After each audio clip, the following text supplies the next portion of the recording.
কার চিঠি এটা? বাচ্চারা আমি এই স্কুল ছেড়ে চলে গেলাম আর কোনোদিনও আসবো না, তার মানে ম্যাম এই স্কুল ছেড়ে চলে গেছে? কি ম্যাম এই স্কুল ছেড়ে চলে গেছে?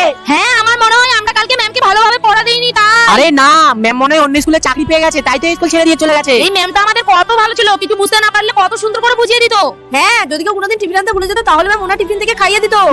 ম্যাম আমাদের ছেড়ে দিয়ে চলে গেল। কি ম্যাম স্কুল ছেড়ে চলে গেছে?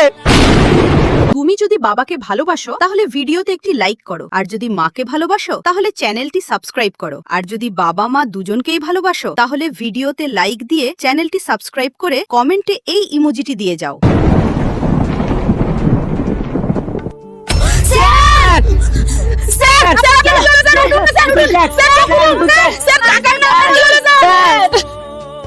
এতক্ষণে মনে হয় বাচ্চারা আমার চিঠিটা পড়ে নিয়েছে, যাই গিয়ে দেখে আসি। স্যার, আরে বাচ্চারা, স্যারের কি হয়েছে? ম্যাম, আপনি এখনো আছেন? আরে আমি তো তোদের সঙ্গে মজা করছিলাম, কিন্তু ম্যাম আপনি চলে গেছেন এটা শুনে স্যার তো অজ্ঞান হয়ে গেছে। কি? না না, আমি কিছু